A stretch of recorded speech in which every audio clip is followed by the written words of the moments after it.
안녕하세요. 지니포럼과 함께하는 소셜과 금융의 만남, 더 나은 미래 스페셜 토크 시작하도록 하겠습니다. I deleted all the pictures of you I had on my Instagram.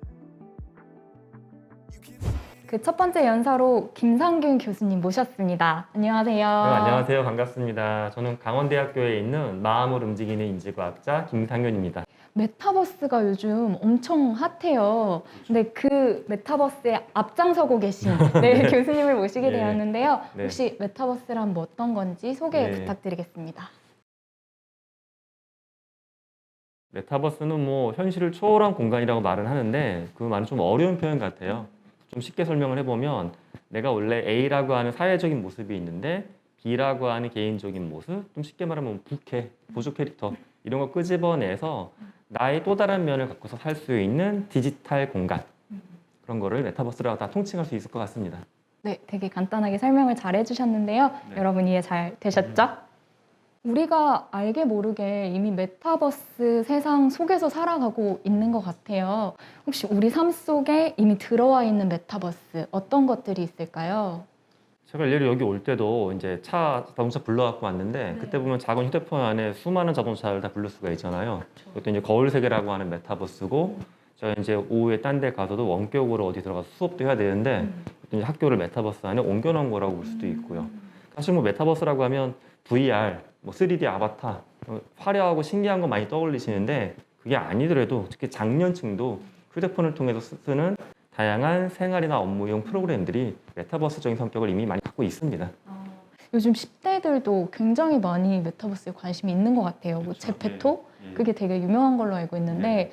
과연 저희 대중들을 끌어들이는 메타버스의 매력 네. 뭐가 있길래 이렇게 사람들이 열광을 하게 되는 걸까요? 인간은 뭐 단순한 거지만 자기가 좋아하는 거 하잖아요. 인간이 뭘 좋아하는지는 원시시대 때부터 정해져 있습니다. 세 가지예요. 새로운 거 계속 탐험하는 거 좋아하고요. 원시대 때도 이제 사냥하다 보면 더 많은 거 잡으려고 하잖아요. 성취, 더 많은 성취. 그러면서 모여가지고 그렇게 저녁에 오면 고기 잘라 먹고 이야기하고 나누잖아요. 내일 어디가 사냥하자 그러고 소통, 탐험, 성취, 소통인데 메타버스도 사람들이 그 안에서 뭘 하냐 하면 새로운 거 만들어서 보여주면서 칭찬받고 성취하고 소통, 탐험 그런 거 똑같은 거 하고 있는 겁니다. 여전히. 예. 그러면 정말 현실 세계에서 지금 코로나 시대에 만나지 못하고 있는 이 상황을 온라인 세상에서 하고 있다. 거기서 느끼는 만족감이 있다. 이렇게 이해해도 되는 걸까요? 그렇죠. 사실 뭐 2020년에 갑자기 메타버스 커지게 된 배경이 이제 말씀하신 그 부분인데 원래는 현실에서 많이 했던 것들이 막히니까 새로운 공간이 필요하겠다. 그래서 메타버스 들어간 것도 있고요. 팬데믹이 약간 뭐 움츠러들어도 저는 이거 좀 계속 갈 것 같은 느낌이 드는 게 막상 해보니까 현실을 대체하는 부분도 있었지만 현실에서 불가능했던 것들을 확장하는 기능도 많이 있다. 이걸 우리가 배운 것 같아요. 그런 목적으로 쓰고 있습니다. 네. 그러면 기존에 굉장히 많은 산업들이 네네. 있잖아요. 그런 산업들과 접목돼서 메타버스가 활용되고 있는 사례들도 혹시 있을까요? 사실 뭐 가장 많이 쓰이는 분야는 마케팅인 것 같아요. 마케팅은 뭐 제조업이건 유통업이건 다 해야 되잖아요. 콘텐츠 갖고 있는 기업들도. 근데 마케팅이 결국 고객들의 니즈를 파악하고 소통하는 과정인데 이건 이제 오프라인 기반으로 하는데 한계도 있고 그러다 보니까 이제 메타버스를 많이 활용하는 게 눈에 보이고요. 특히 뭐 교육 같은 부분도 많이 쓰이고 있어요. 쉽게는 줌 같은 뭐 원격 교육, 화면에 작게 보이는 얼굴들 바라보는 이것도 있지만 여기서 이제 부족했던 또 심리적인 실제감, 사회적인 실제감을 메타버스적인 공간을 집어넣어서 교육의 소통을 높이고자 하는 교육에도 많이 쓰이고 있고요. 근데 사람들이 여기에도 쓰일까 싶은 것도 있어요. 제조. 제조는 아무래도 공장이 돌아가야 되는데 혹은 그냥 가서 해야 되는 거잖아요. 근데 거기도 보게 되면 증강현실 같은 걸 써가지고 제조 라인에 뭐 작업자가 안경 같은 걸 쓰고 들어가게 되면 작업 방법을 보여준다라든가 안전과 관련된 것들 다양하게 보여줘서 작업자가 다치는 걸 좀 낮춘다든가 또 이런 공장을 이제 업그레이드 할 때도 미리 공장을 다 접어놓은 거예요. VR 속에다가 접보고서 실험한 다음에 저거 해보니까 생산도 빨라지고 효율이 좋아져. 공장 실제 건축하고 이렇게. 그래서 우리는 겉으로 보이는 약간 게임적인 측면의 메타버스를 많이 바라보고 있지만 막상 거의 모든 산업에서 골고루 다 쓰이고 있습니다 지금. 앞으로도 메타버스가 굉장히 많이 활용이 될 것 같은데 네. 접목될 수 있는 산업의 네네. 분야들이 있다면 네. 과연 어디가 있을까요? 뭐 최근에는 금융과 관련된 이야기들이 많이 나오긴 하더라고요. 네. 뭐 여러 가지 은행이나 카드사들이 아무래도 코로나 이전에도 보게 되면 뭐 토스나 뭐 카카오의 등장을 통해서 금융이 바뀌어야 된다는 고민들을 많이 했잖아요. 그러면 이제 시중에 있는 객장들이 많이 줄어들고 있고요. 그럼 이런 상황에서 우리가 어떻게 고객들한테 새로운 금융 서비스를 제공할 것이냐. 근데 사실 금융이라는 게 되게 웃긴 게 예전부터 디지털 상품이에요. 금융은. 그러네요. 그죠? 네. 디지털이자 숫자. 그렇죠. 예전에 장부 기록했잖아요. 예전에 보게 되면. 그렇기 때문에 이들이 어떻게 보면 굉장히 고민을 많이 하고 있어요. 디지털 상품인데 우리는 메타버스적인 경험이 별로 없었다. 또 최근에 제가 이제 금융회사 프로젝트를 많이 하고 있어서 그런지 네. 금융에 대한 고민들이 많이 좀 읽혀집니다. 네, 메타버스 세상에 오면서 저희의 일상도 많이 바뀌고 있는 것 같은데 방금 말씀해 주신 것처럼 저희 금융 시스템이 많이 바뀌게 될 것 같아요. 네. 혹시 어떻게 바뀌게 될까요? 뭐 미래를 예측하는 되게 어려운 일인데 일단 물리적인 공간을 통해서 금융 서비스를 받는 것들은 일단 줄어드는 건 확실한 것 같아요. 뭐 흔히 우리가 물리적인 공간에 객장들이잖아요. 텔러들 앉아 있고 그런 식으로 대면을 통한 금융 서비스 양은 많이 줄어들 것 같고요.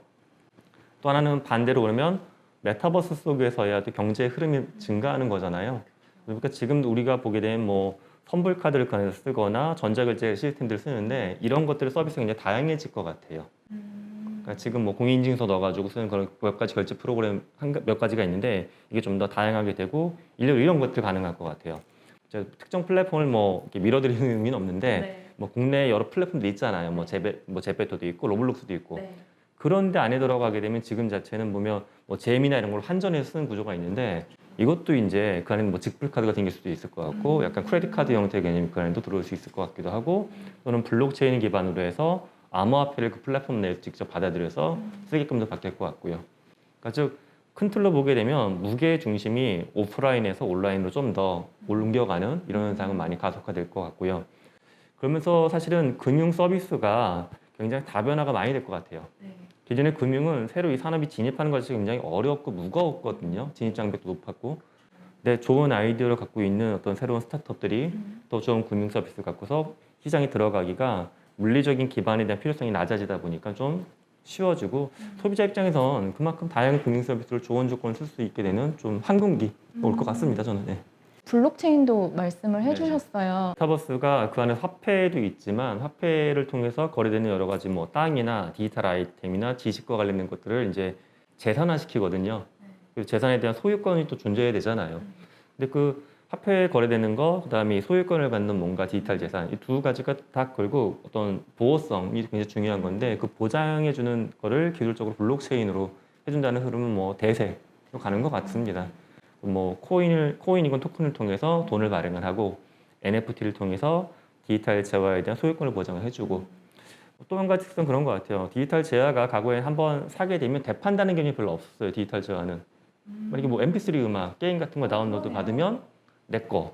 이거 뭐 안 쓴다고 당근마켓 못 팔았잖아요. 근데 이제 앞으로는 디지털 재화도 리세일이 가능하고 정말요? 예, 리세일이 가능하면서 또 거기다 애드온, 커스터마이징도 할 수 있어요. 실제 해외 플랫폼 보게 되면은 뭐 운동화나 이런 디자인 같은 거를 만들어서 사고 파는 플랫폼이 있는데 사가지고 제가 그걸 커스터마이징도 가능해요. 그럼 애드온 하면은 가격이 사실 잘못하면 또 내려갈 수도 있지만 또 올라가서 판매할 수도 있고. 이게 지금 들으면 되게 신기한 것 같은데 우리 옛날부터 오프라인 공간에서 하던 활동이잖아요. 사실은 하얀색 스니커 춤 같은 거 구매해서 그린거리에서 파는 젊은 친구들 제가 봤었거든요. 당근마켓 올려가지고. 그러네요. 그죠? 네. 그러니까 오프라인 공간에서 일상 하던 것들을 디지털 기술, 블록체인을 활용을 해가지고 온라인으로 자연스럽게 메타버스를 끌고 오는 겁니다, 지금. 네. 그러면 그냥 자연스러운 이동인 거네요. 네. 뭔가가 너무 생소하거나 어렵다기보다는. 사실 결과적으로 보면 원래 없던 굉장히 이상한 게 등장한다라기보다 우리가 오프라인 세상을 살아가던 방식인데 오히려 온라인에서 안 됐던 거. 근데 안 됐던 게 어느 정도 돼서 익숙해지게 되면 이게 굉장히 편하고 익숙해질 겁니다. 사실 메타버스 세상을 구축하고 네. 하는 데는 많은 인프라 준비도 필요한 걸로 그렇죠. 네. 알고 있어요. 네. 그 인프라 산업에 관련해서도 혹시 말씀 부탁드릴게요. 뭐 인프라가 가장 대표적으로 우리 눈에 들어오는 거는 클라우드 관련된 서비스들이 많이 들어오긴 해요. AWS, 아마존이 운영하는 것도 있고 외국에 보면 뭐 AWS뿐만 아니라 마이크로소프트나 알파벳도다 클라우드 서비스를 갖고 있는데 이런 클라우드를 통해서 우리가 쓰는 뭐 로블록스건 제페토건 이런 것들이 다 클라우드 서비스 안에 들어가 있는 거거든요. 이제 그걸 인프라라고 부르는데 그럼 클라우드 서비스니까 뭐 컴퓨터만 몇천 대 있으면 되는 거냐? 이게 아니라 뒷단에는 또 이게 들어가기 위한 건물, 데이터 센터를 건설하기 위한 물리적인 그런 어떤 기술 갖고 있는 기업들, 여기에 들어간 통신과 전력에 대한 수요들. 그러니까 인프라를 놓고 보게 되면은 사실 이 메타버스 산업이라고 해서 소프트웨어 산업만 발전하는 게 아니라 뒤에 있는 하드웨어나 건축이나 전통적인 전기전자 인프라까지도 다 함께 묶여서 돌아가는 산업입니다, 이게. 그러니까 젊은 친구들은 태어날 때부터 스마트폰을 가지고 살잖아요. 그럼 어찌 보면 오프라인 세상보다는 메타버스 세상이 네. 굉장히 익숙할 수 있을 것 같아요. 좋은 것도 있지만 사실 염려되는 부분도 있을 네. 것 같거든요. 네. 저희가 좀 조심해야 되거나 경계해야 하는 부분이 음. 있다면 뭐가 있을까요? 사실 그런 것 같아요. 그러니까 우리한테는 저는 이제 한국어가 모국어고 영어를 뭐 학교 다니면서 논문 쓰면서 배웠던 건데 아직도 영어 쓰는 외국 사람 만나면 땀이 나거든요. 근데 저는 그러니까 오프라인 세상이 한국어, 영어가 약간 메타버스 그런 거예요. 메타버스 연구자지만. 근데 디지털 네이티브들은 이게 바꿔진 거예요. 그들은 태어나면서부터 영어를 썼던 사람인 거예요. 근데 한국어를 나중에 배운 거고. 근데 우리나라에 살고 있잖아요, 같이. 그렇기 때문에 자꾸 하다 보면 뭔가 세대 간의 격차가 느껴진다는 그런 부분이 발생하는 게 있고요. 또 메타버스가 많은 사람을 연결해주는 소통의 수단으로 쓰이긴 하는데 사실 가장 걱정하는 것 중에 하나는 단절의 수단으로 갈 수 있는 확률이 굉장히 커요. 단절. 아 오히려 페이스북, 인스타그램, 틱톡 못 쓰세요. 그런 것 중에. 저 인스타그램이요. 저는 페이스북 쓰거든요. 네. 여기서부터 연령대에 대한 단절이 생긴 거예요. 그러면 아마 팔로워랑 친구들 하게 되면 뭐 몇천 명씩 있잖아요, 그거는. 네. 그럼 나는 뭐 몇천만 만 명하고 소통하는 것 같다라고 해서 굉장히 소통의 질이 높다라고 생각을 해요, 우리가. 네. 이게 굉장히 어떻게 보면 편협한 소통이에요, 사실. 저 스스로 인정을 해요. 왜냐하면 거기에는 10대도 별로 없고 60대도 별로 없어요. 그리고 저랑 비슷한 분야 연구하는 이런 뭐 메타버스나 교육이나 이런 스타트업 계통 사람들만 잔뜩 있거든요. 예를 들어 농사 짓는 분도 안 계시고 그 안에는 네. 물고기 잡는 분도 안 계세요. 근데 이런 것들이 메타버스에서 내가 좋아하는 사람들끼리 더 많이 모일 수 있는 게 더 편해지거든요. 이게 과연 소통의 질이 좋아지는 건지에 대한 좀 고민을 해볼 필요가 있고요. 또 하나는 뭐 닉네임이나 아바타 같은 걸로 나의 개성을 드러내는 건 좋은데 그 과정에 사실은 메시지 위주의 소통이 좀 증가해요. 뭐냐면 인간의 소통은 이제 메시지가 있고 감정이 있는데 아무리 아바타를 쓰고 수많은 이모티콘 같은 걸 써도 거기서 드러낼 수 있는 감정은 제한되어 있거든요. 그러면 결국 우리가 상대방에 대한 정보나 이야기는 듣는데 그 사람의 감정을 잘 무시하게 되는 이런 것도 되는데 이게 학습이에요, 사실은. 그래서 메타버스를 너무 많이 썼던 친구들은 오프라인에서 사람의 감정을 읽는 것도 좀 익숙하지가 않고 불편해하는 경우까지도 많이 봤습니다, 실제. 그럴 수 있겠네요. 그러니까 저는 뭐 이게 어떤 기술적인 측면에 대한 고민보다는 기본적으로 관계에 대한 문제죠. 소통이 정말 이 바른 소통인 거냐, 감정을 읽을 수 있냐. 이 관계에 대한 문제가 저는 오히려 메타버스에서 우리 젊은 세대들을 봤을 때 기성세대가 사전에 많은 걸 좀 같이 해결해야 되지 않을까 생각을 합니다. 새로운 기술이 나오면 네. 사람들은 그걸 통해서 내 삶이 더 좋아지기를 기대하잖아요. 그럼 메타버스가 나왔어요. 네. 그럼 내 삶도 더 좋아지기를 바라는데 과연 우리의 현실은 어떻게 될까요? 일단 좋아지는 부분이 많이 있는 건 사실이에요. 근데 뭐 안 좋아지는 것도 있죠. 사실 뭐 금융 분야만 봐도 인터넷, 스마트폰, 메타버스 우리 이렇게 보통 말씀하시는데 스마트폰이 나오면서 많이 생겼던 것들이 있어요. 금융적으로 안 좋은 거, 보이스피싱. 즉 소통할 수 있는 방법이 많아지게 되면 상대방을 속일 수 있는 것도 더 쉬워져요. 근데 메타버스는 이제 공간성도 있잖아요. 아바타도 보이고 그러면 상대방한테 더 친밀감을 쉽게 형성할 수가 있어요. 예. 그러면 이제 안 좋은 쪽으로 머리 쓰는 사람들한테는 새로운 마켓이 열리는 거예요, 이게. 그래서 제가 이제 금융 서비스가 다양해지고 이런 것도 물론 좋다라고 했지만 그럼 금융과 관련해서 좀 반대로 안 좋은 점은 이제 사건 사고도 더 많이 생길 수밖에 없을 것 같습니다. 또 한 가지 바라보는 게 이제 환경 문제인데 패스트 패션 문제인데 1년에 전 지구 글로벌로 생산되는 옷의 개수가 1,000억 개 정도 돼요. 1,000억 개. 근데 그중에 1년 내에 버려지는 게 3분의 1이에요. 330억 개. 그중에 상당수는 포장도 안 뜯고 버려져요.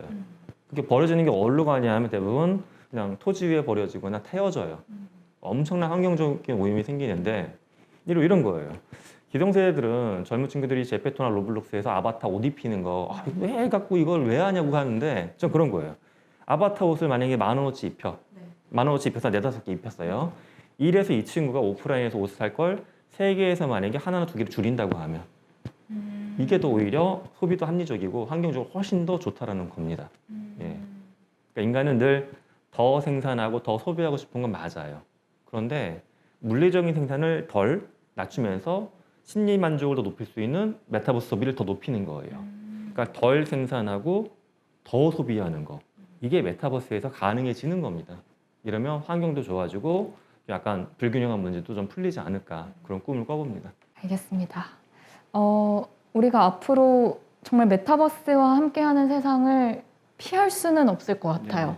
그냥 어떻게든 공존하는 세상을 살아야 할 것 같은데 그 공존해 나갈 때 우리 사회가 시민들이 잘 이것들을 감당할 수 있도록 해야 하는 역할이 있다면 그리고 또 기업들이 어떤 가치관을 가지고 이 산업을 키워가야 할지 혹시 그거에 관련해서도 말씀 부탁드리겠습니다. 제가 최근에 조사했던 자료 중에 하나가 이거였어요. 매트릭스 아시죠, 영화? 네. 매트릭스가 실제 구현이 되면 그걸로 들어가겠습니까? 많은 분들한테 한 1000명한테 물어봤어요. 들어가실 것 같아요? 저는 안 들어간다고 대답했는데 들어가실래요? 어떻게 하실래요? 저도 안 들어가요. 안 들어가세요? 네. 이상하다. 제가 1000명한테 물어봤을 때는 네. 60%가 들어간다고 대답을 했어요. 그래요? 이게 신기했던 게 뭐 제조업 기업한테도 물어봤을 때 그랬고 뭐 흔히 그냥 IT 기업 있잖아요. 젊은 사람들 많은 IT 기업도 그랬고 학생들도 그렇고 대부분의 집단 60%가 거의 안 바뀌었어요. 이게 너무 신기했어요.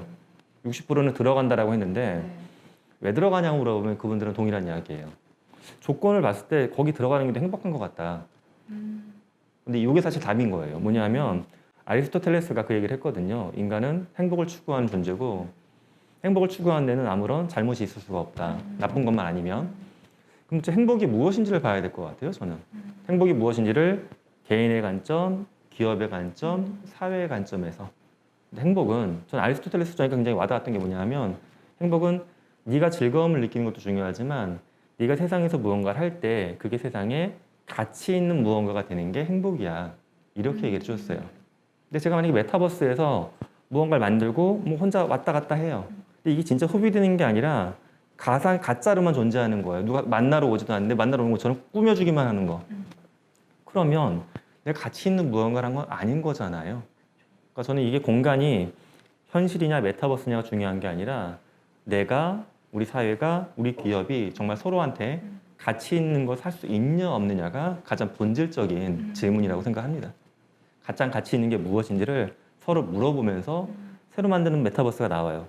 정말 가치 있는 건지, 기업한테는 가치 있지만 개인한테는 무의미한 건지 또는 반대인 건지를 서로 물어보고 동의하면서 메타버스를 확장해 나가야 될 것 같습니다. 네, 교수님 개인적으로 네네. 메타버스 세상에 기대하시는 바가 있다면 혹시 뭐가 있을까요? 좀 뭐 무거운 얘기일 수도 있는데 집단이나 특정 개인이 갖고 있는 권력이 많이 낮아지는 공간이 됐으면 합니다. 예를 들어 저는 이제 학교에 있는 교수인데 학교라는 공간을 보게 되면 교수가 많은 권력을 갖고 있고 학생들은 시간과 공간을 통제받으면서 공부를 따라오는 구조인데 그게 아니라 메타버스에선 그들이 시간과 공간 자유롭게 자기가 중심에 서가지고 마음껏 공부할 수 있으면 좋겠어요. 이런 것처럼 이제 사회의 많은 구조에서 특정 기업이나 조직이나 힘 있는 개인이 권력을 갖고 있는데 메타버스는 모든 사람이 자기가 자기의 중심에 서가지고 살 수 있는 그런 공간이 됐으면 합니다. 꼭 저도 이런 세상이 오기를 기대하면서 오늘 시간 내주신 김성균 교수님과는 마무리를 하도록 하겠습니다. 오늘 시간 내주셔서 감사합니다. 감사합니다. 예.